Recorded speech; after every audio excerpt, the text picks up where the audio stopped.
V prvih 9 mesecih tega leta so v skupini Krka prodali za skoraj 814 milijonov evrov izdelkov in storitev, kar je za 6% več kot v enakem lanskem obdobju.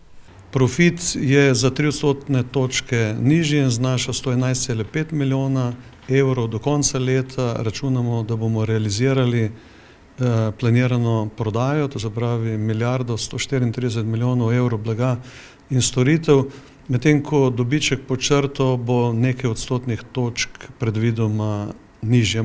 Družba Krka je v prvih 9 mesecih dosegla prodajo v višini dobrih 752 milijonov, kar je 7% rast in ustvarila za slabih 108 milijonov dobička.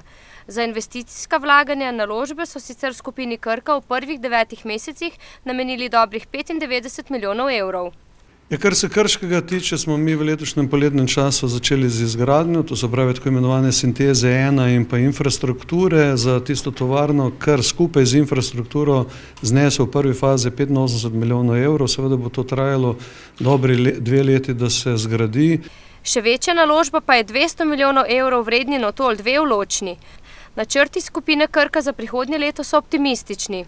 Povečanje prodaje za 6%, to se pravi, da bomo prvič v zgodovini šli s prodajo na več kot milijardo 200 milijonov, konkretno milijardo 202 milijona evrov, tako blaga in storitev.